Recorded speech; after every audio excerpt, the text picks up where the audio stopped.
નમસ્કાર મિત્રો, આજના વિડીયોમાં તમારું સ્વાગત છે। મિત્રો, શાળા કક્ષાએ આપણે વિદ્યાર્થીઓનું અપાર આઈડી જનરેટ કરી રહ્યા છીએ, ત્યારે તેમાં આધાર કાર્ડ અને સ્કૂલમાં રહેલ જીઆરમાં એટલે કે જનરલ રજિસ્ટરમાં જે નામ હોય છે, જે સ્કૂલ રેકોર્ડમાં આપણે ઓનલાઈન દાખલ કરેલું છે તે મેચ થવું જોઈએ।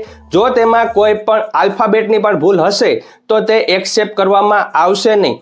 ત્યારે આપણે ઘણીવાર છે તે વિચારતા હોઈએ છીએ કે શું આપણે આધાર કાર્ડમાં અત્યારે અપડેટ કદાચ નથી થઈ રહ્યું તો આપણે સ્કૂલ રેકોર્ડમાં તે ચેન્જ કરી શકીએ। જીઆરમાં એટલે કે જનરલ રજિસ્ટર વયપત્રકમાં આપણે ચેન્જ કરી નાખીએ તો શું તે યોગ્ય છે? શું તે આપણે કરી શકીએ છીએ શાળા કક્ષાએ આચાર્યશ્રી દ્વારા?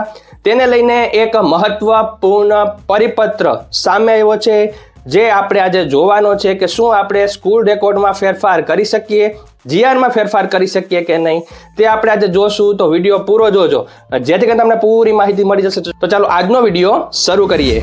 મિત્રો, શાળા કક્ષાએ જનરલ રજિસ્ટર છે એટલે કે જીઆર છે તે મુખ્ય પત્રક હોય છે શાળા કક્ષાએ નિભાવવાનું, જેમાં આપણે બાળક જ્યારે દાખલ થાય છે ત્યારે તેનું પૂરું નામ, માતાનું નામ સાથે તેની જન્મ તારીખ, તમામ રેકોર્ડ્સ આપણે નિભાવતા હોઈએ છીએ અને સર્ટી ક્યારે આવ્યું અને ક્યારે જ્યારે તે શાળામાંથી જાય છે ત્યારે પણ તેમાં તેની નોંધ કરવામાં આવે છે।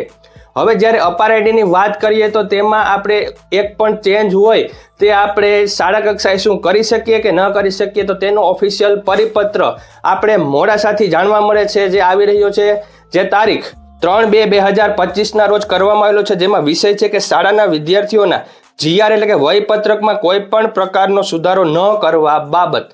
ઉપરોક્ત વિષય અને સંદર્ભ દર્શિત પત્ર અન્વયે જણાવવાનું કે શાળાના વિદ્યાર્થીઓના વયપત્રકમાં જન્મ તારીખ, નામ, જાતિ, અટક અને પેટા જ્ઞાતિ સુધારવા માટે સક્ષમ સત્તાધિકારીની મંજૂરીની જરૂર હોય છે। તેમ છતાં કેટલીક શાળાઓમાં વગર મંજૂરીએ સુધારો કરવામાં આવેલ હોવાનું ધ્યાને આવેલ છે, જે યોગ્ય નથી। જેથી મંજૂરી વગર વિદ્યાર્થીઓના વયપત્રકમાં સુધારો કરેલ ધ્યાને આવશે તો જે તે શાળાના મુખ્ય શિક્ષકશ્રીની જવાબદારી નક્કી કરવામાં આવશે।